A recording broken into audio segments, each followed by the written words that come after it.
So I'm still not done stressing out about things. I think it's better that I stress out on video than in real life. So technically this is real life, it's just me recording it, but I don't know. I feel better after I make these stupid videos that no one watches. If I made another video of me right after the shower, maybe I'd get like 800 views or something, but no one seems to really care about, normal things, which is fine by me. I don't really care. I just do this as like a form of therapy because I can't afford to go to a therapist. Fuck.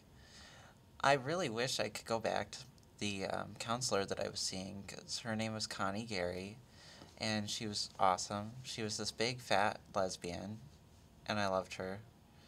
Um, she had a 15-inch MacBook Pro in her office, and I stared at it longingly the entire time. Oh wow, there's like 8 pairs of breasts on this page. uh, Boobs are funny.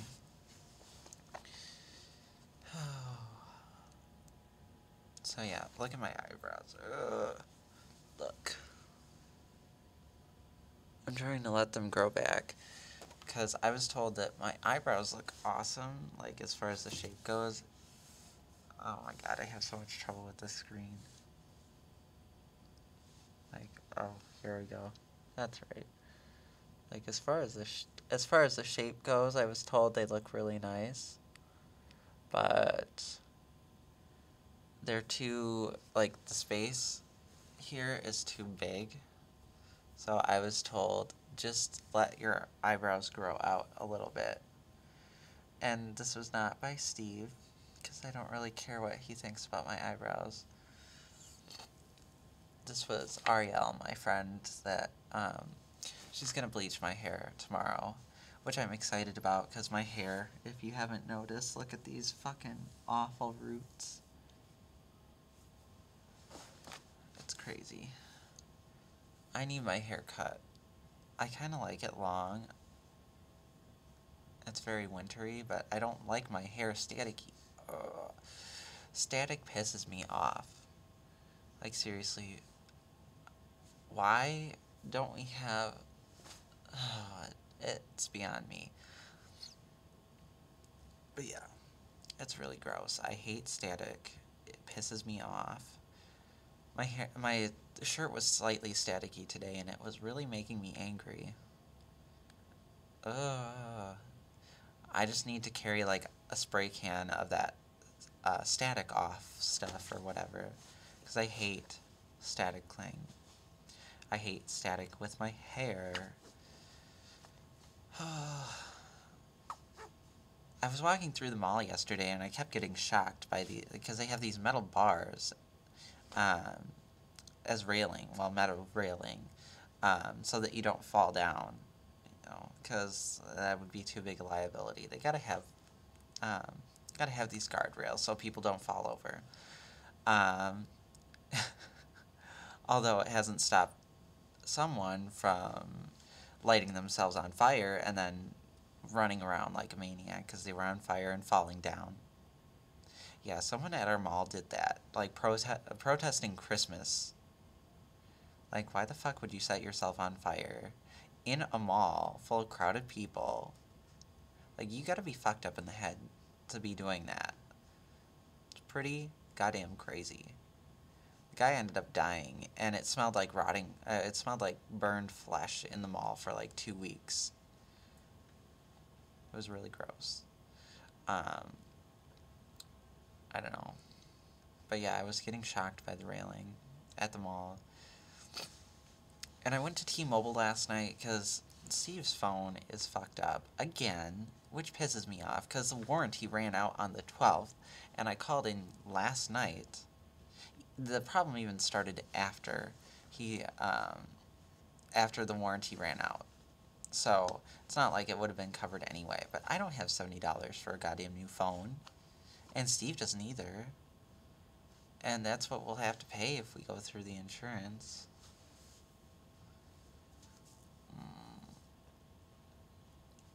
I don't like any of the new phones they have out. Fuck. T-Mobile sucks.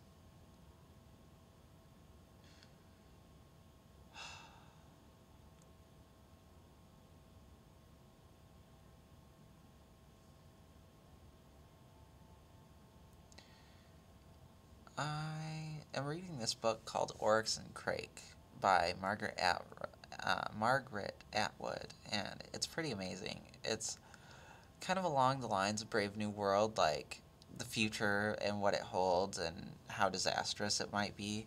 Except in Brave New World, there's like this, it's like this drug utopia.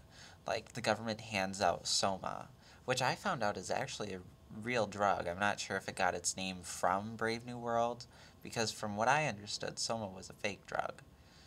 But it's pretty interesting. Um, like I said, Brave New World is about like this utopia, whereas Oryx and Crake is, there's like this noise and it's really bugging me. I don't know. It's coming from like the ventilation or something. But Oryx and Crake is about the future. Like Snowman is the character, like telling. I think he's telling the story in the third person, but I could be wrong. It could just be written in third person. But I get the feeling that it's meant to be a little more than that. That it's actually him telling the story in the third person. Like it's a first person narrative, but told in the third person. You know, because it actually, I haven't figured out exactly why yet, but the world seemed to have ended as everyone knew it, and he's like one of the last people, and apparently he's the cause of it, or part of the cause, because he talks about, like, it's all my fault, and it's just crazy. But I think because he's, like, alone, you know how, like, in all those movies where you see people on deserted islands and things like that, they just go crazy because they have no one to talk to, uh, and no society to tell them, you're crazy, stop it. Um, it's really, really, really interesting telling the story. I don't know. It's a pretty good book, and I can't wait to see what comes of it. Um, and then I'm reading Brave New World because I missed that book. I read that while I was in the psych ward, senior year of high school. Yes, I was in a psych ward, and it wasn't too bad. It's one of those things where, like, you don't want to go, but you know you have to. Like, I committed myself, and, well, I basically forced my parents to commit me, and I had to wait in the fucking waiting room, or no, in this, like, holding room or whatever, like, while they were interrogating me, basically. You know, because the hospital didn't want to spend the extra effort on me if not necessary. So I was interviewed by like four people, four different social workers, caseworkers, whatever, blah blah blah. And like basically it was to the point where like I couldn't be safe with myself. Um, so I had to go in there. And a little trick that I learned is if you tell them, can you guarantee that I will that I will be safe once I leave here? Can you guarantee my safety? Well, of course they can't, so you then become a liability, and then they have to take you. But it took 8 hours to get me in there. It was crazy. But it did me some good, because now look where I am. I am in a steady relationship. I've been in it for almost 3 years now. I have a house. I have a car. I have a job. I'm going to school. And overall, things are pretty good. I just need to keep that in perspective whenever I get overwhelmed. Because sometimes, well, a lot of times it's easy to lose track of that when you got all this other shit to worry about. So, if anyone feels the same way, just let me know and we can talk. Bye.